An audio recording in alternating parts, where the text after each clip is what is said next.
Call of Duty Zombies, a classic game mode where you only have one objective: survive for as many rounds as possible. For its 14 years of existence, this simple game mode evolved from shooting zombies in a bunker to an extremely complex storyline that would make FNAF fans cry in a corner with fear.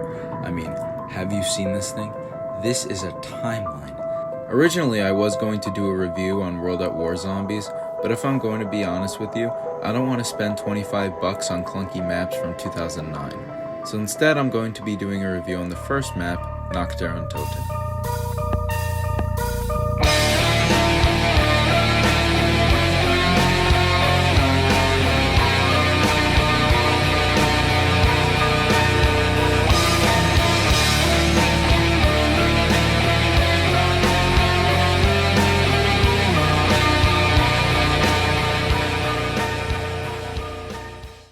Nacht der Untoten kickstarted Call of Duty Zombies and laid the groundwork for future maps to come.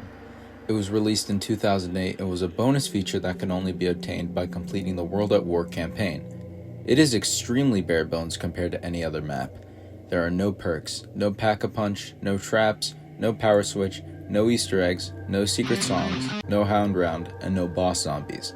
There are only 4 rooms, 3 doors, a mystery box, a handful of wall weapons, and 1 wonder weapon, that being the ray gun. There aren't even the same amount of power-ups compared to other maps. There are only 4 power-ups in Nacht, those being max ammo, double points, insta-kill, and nuke. No fire sale, no death machine, and no carpenter. Aside from it being bare bones, Nacht is extremely clunky. You're in the middle of rebuilding barriers, and if you're not done completing and you're still holding, sometimes zombies will just hop over. The knife never works, and zombies almost stick to you. But there isn't really much you can do. You can only really get a gun and survive. That's it. You can't really train, so your only option is to really camp on this very obscure corner at the top of a staircase and hope for the best. Just grab an LMG and shoot. That's all. Despite all the negatives, there are actually a lot of stuff I really like about Nacht. For example, most of the guns sound chunky. They sound chunky, they sound powerful, they actually are not bad guns, they actually do damage, and I really like that.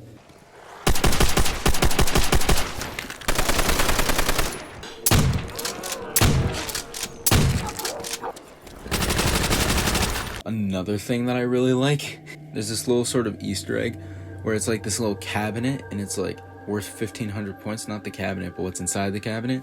And it's there's this little arrow with a question mark, ooh, what could be inside the cabinet? And then you pay for it, and then it's just a scope Car 98K. I don't know, I thought that was pretty cool. There's one last thing. I don't have the footage for it, but it's funny as hell. Basically, if you're in co-op, you have to try this. Look up and run.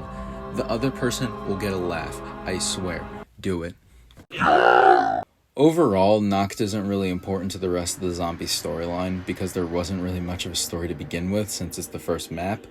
Basically, an allied plane crashes in the German trucks carrying Element 115 were killed, except 4 Marines who took shelter in a nearby bunker, while Element 115 reanimated the bodies, turning them into zombies. The Marines had to hold out for as long as they could until they were overrun. That's pretty much all there is about this map. I am working on a project that won't be released until October because I want it to be a little anniversary thing. So that was just a small project I wanted to do. Just get it out of the way. So, yeah. Thank you all so much for watching, and I'll see you later. Goodbye.